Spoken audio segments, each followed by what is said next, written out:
Assalamualaikum warahmatullahi wabarakatuh. Sumpah Pemuda merupakan salah satu penting dalam pergerakan kemerdekaan Indonesia. Sumpah atau ikrar dan sejumlah pemuda inilah yang menjadi penyemangat bangsa demi cita-cita berdirinya negara Indonesia.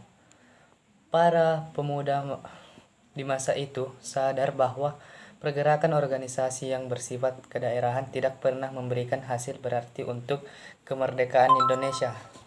Karena pergerakan seperti itu sangat mudah dipatahkan oleh penjajah Belanda. Sebab itulah organisasi-organisasi pemuda ini sepakat untuk melebur menjadi satu dan membuat pergerakan secara serentak untuk melawan penjajah.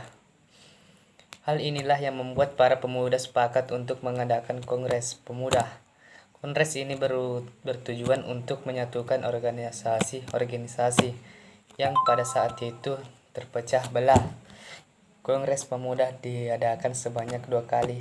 Kongres Pemuda pertama keinginan untuk bersatu seperti yang didengung-dengungkan oleh Perhimpunan Indonesia dan Perhimpunan Pelajar-Pelajar Indonesia telah tertanam di dalam sanubari pemuda-pemuda Indonesia.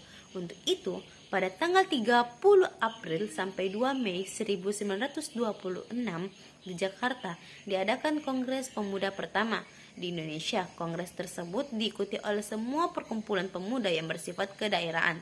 Kongres Pemuda pertama di dalamnya dilakukan beberapa kali pidato tentang pentingnya Indonesia bersatu. Disampaikan pula tentang upaya-upaya memperkuat rasa persatuan yang harus tumbuh di atas kepentingan golongan, bahasa, agama. Selanjutnya dibicarakan juga tentang kemungkinan bahasa dan kesusastraan Indonesia kelak di kemudian hari. Kongres Pemuda II. Ada 3 rapat yang dihadiri oleh para pemuda di Kongres Pemuda kedua. Ini rapat pertama di Gedung Katolike Jonglingen Bonn, yaitu KJBM. Waterloo Plain, yaitu sekarang Lapangan Benteng, hari Sabtu 27 Oktober 1928. Rapat dibuka oleh Ketua PPPI Segundo Di Jojo Pespito. Dalam sambutannya, Segundo mengatakan bahwa ia sangat mengharapkan kongres ini bisa memperkuat semangat persatuan yang ada di dalam hati pemuda peserta kongres dan seluruh Indonesia nantinya. Ia melanjutkan dengan menjelaskan 5 faktor yang bisa membuat persatuan Indonesia menjadi lebih kuat, yakni sejarah, bahasa, hukum adat, pendidikan, dan kemauan yang kuat. Rapat kedua bertempat di Gedung Oost Java Bioskop di tanggal 28 Oktober 1928. Rapat kedua ini banyak membahas seputar pendidikan. Di hari kedua ini yang jadi pembicaraan adalah Powernomo Woelan dan Sarmidi Maganesar Koro. Kedua pembicaraan ini memiliki pendapat bahwa anak-anak harus mendapat mengetahui pentingnya keseimbangan antara pendidikan sekolah dan di rumah.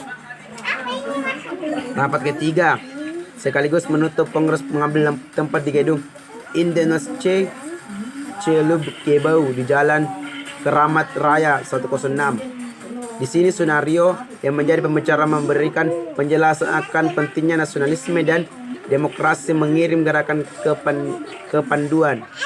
Ketiga ini mengatakan bahwa gerakan kepanduan tidak boleh dipisahkan dan pergerakan nasional.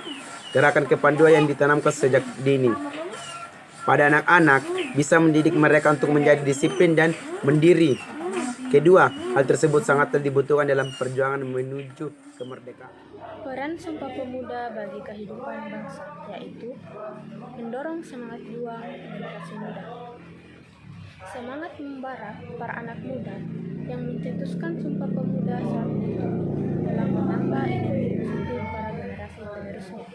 Selain itu, semangat dalam isi Sumpah Pemuda dapat menjadi contoh bagi generasi muda berikutnya untuk mengambil langkah dan melakukan sesuatu bagi bangsa Indonesia. Memaknai Sumpah Pemuda dengan mendalam juga bisa menumbuhkan semangat berjuang untuk mendapatkan satu tujuan sekalipun harus mengalami banyak rintangan yang pernah dilakukan oleh generasi terdahulu. Menyatukan perjuangan bangsa Indonesia. Lahirnya Sumpah Pemuda menjadi titik awal perjuangan para pemuda. Ketika itu para pemuda dan pemudi telah mengorbankan waktu, tenaga, pikiran, moral, bahkan harta benda demi mempersatukan bangsa Indonesia. Tanpa Sumpah Pemuda dan perjuangan para pemuda dan pemudi, mungkin saja Indonesia tak mencapai kesatuan untuk melawan penjajah negeri.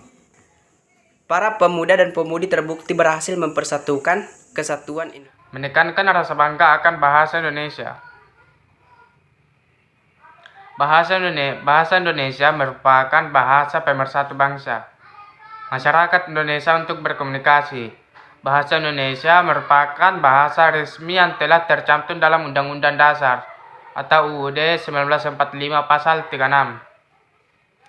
Kebanggaan akan bahasa Indonesia perlu ditekankan. Bahasa Indonesia mulai tergeser, terlebih saat ini bahasa Indonesia mulai tergeser karena modifikasi bahasa. Padahal tanpa pemahaman berbahasa yang baik, mengungkapkan isi dan ide akan sulit. Hal ini juga berpengaruh pada inteligensi dan rasa nasionalisme. Menetapkan persatuan dan kesatuan bangsa. Semangat persatuan dan kesatuan adalah kebulatan tekad menjadi satu bangsa, satu dengan seluruh warga yang ada di dalam masyarakat untuk mewujudkan cita-cita bersama. Persatuan dan kesatuan berasal dari kata satu yang berarti utuh atau tidak terpecah belah. Persatuan mengandung arti bersatunya macam-macam corak yang beraneka ragam menjadi satu kebulatan yang utuh dan yang serasi. Menumbuhkan kebanggaan sebagai bangsa Indonesia. Saat Sumpah Pemuda diikrarkan, tampak jelas kebanggaan dari para pemuda dalam setiap kalimat isi Sumpah Pemuda. Jadi sudah seharusnya bagi generasi muda untuk bangga dan mencintai tanah air. Terlebih lagi, Indonesia dikenal sebagai negara yang kaya dan memiliki beragam budaya. Kekayaan dan keberagaman tersebut tentu harus dilestarikan generasi muda.